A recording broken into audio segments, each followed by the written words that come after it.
Hello everyone, good morning. তো সকাল সকাল স্নান করে একদম রেডি হয়ে গেছি। আর আমার চুলটা দেখো একবার, আমি নিজেই দেখতে পাচ্ছি না আমার চুলের এমন অবস্থা হয়ে গেছে। মানে এরকম অবস্থা কখনো আমার আগে ছিল না। এখন এত পরিমাণে চুল উঠছে, মনে হচ্ছে দুদিন পর টাক হয়ে যাব। তো যাই হোক, কোথায় যাচ্ছি চলো সেটা বলে দিই। এখন আমরা যাচ্ছি কালীতলা আমাবস্যার পুজো দেওয়ার জন্য। তো যাওয়ার আগে দেখতেই পাচ্ছ মিষ্টির দোকানে ঢুকে গেছি। এখান থেকে সন্দেশ নেব আর দশকর্মার দোকান থেকে মোমবাতি টোমবাতি এসব নেওয়ার রয়েছে। তো বলে দিলাম কোনটা নেবো। তো এখানে প্যাকিংও হয়ে গেছে। আর আমার সঙ্গে যাচ্ছে মিঠাইয়ের বাপি।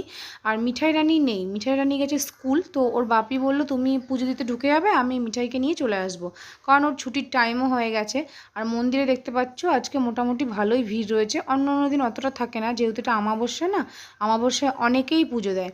তো দেখতেই পাচ্ছ চলে এসেছি মন্দিরের ভেতরে। এবার পুজোটা দিয়ে দিয়েছি, এবার আমি বসে পড়বো। আর আমি বসে পড়বো বা দিয়ে দিয়েছি সেই ভিডিওটা আমি তো করতে পারিনি, বাট মিঠাই রানী আসার পর আমাকে একটু ভিডিও করে দিয়েছে, সেটা আমি তোমাদের সঙ্গে শেয়ার করে দিচ্ছি। তো দেখো এখানে আমি এখন বসেছি পুজো দেওয়ার জন্য। তো এখানে এখন অঞ্জলি দেওয়ার জন্য ফুল দেওয়া হচ্ছে। আর এমনি মন্ত্র পড়ে পুজো প্রায় অলমোস্ট হয়ে গেছে, এখন অঞ্জলি দিয়ে দিলেই হয়ে যাবে। আর মিঠাই রানী ভিডিও করে দেওয়া মানে ভিডিও তো ডান্স করবেই, হ্যাঁ, কারণ যেহেতু ওর পা দুটো এক জায়গায় থাকে না, তাই ভিডিওটাও কখনো একভাবে থাকবে না, সেটাও ওর মতোই নেচে চলেই বেড়াবে। তার জন্যই দেখতে পাচ্ছ একটু নড়ছে ভিডিওটা। তো যাই হোক, এখানে আমাদের পুজো দেওয়া হয়ে গেছে। এরপরে বাইরের ঠাকুরগুলোকে ধূপকাঠি মোমবাতি দেখাবো। তো এখানে মিঠাই রানী দেখতে পাচ্ছ এখন এখানে মন্দিরের মধ্যে ঘোরাফেরা করছে। আর আমি ধূপকাঠিটা দেখিয়ে দিয়েছি। আর এখানে মিঠাইয়ের বাপির হাতে প্রসাদটা ধরিয়ে দিয়েছি।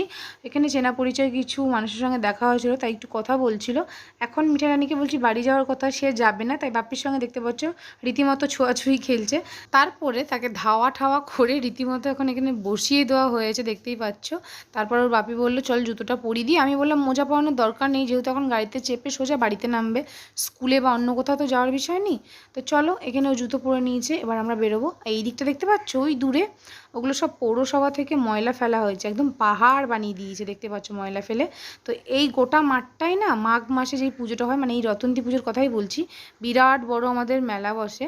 তো এখান থেকে বোঝা যাচ্ছে না মাঠটা কত বড়, কিন্তু মাঠটা অনেক বড়, অনেক বড় আমাদের মেলা বসে। তোমাদের সঙ্গে আমি আগেও শেয়ার করেছি, যারা যারা আমার ব্লগ ফলো করো তারা অবশ্যই দেখেছো। তো চলো এবার বাড়ির দিকে রওনা দিলাম। তো ছোট্ট একটা মিনি ব্লগ করলাম, কেমন লাগলো অবশ্যই জানিও। ভালো লাগলে কিন্তু একটা লাইক করতে ভুলো না, আর কমেন্ট তো অবশ্যই করো।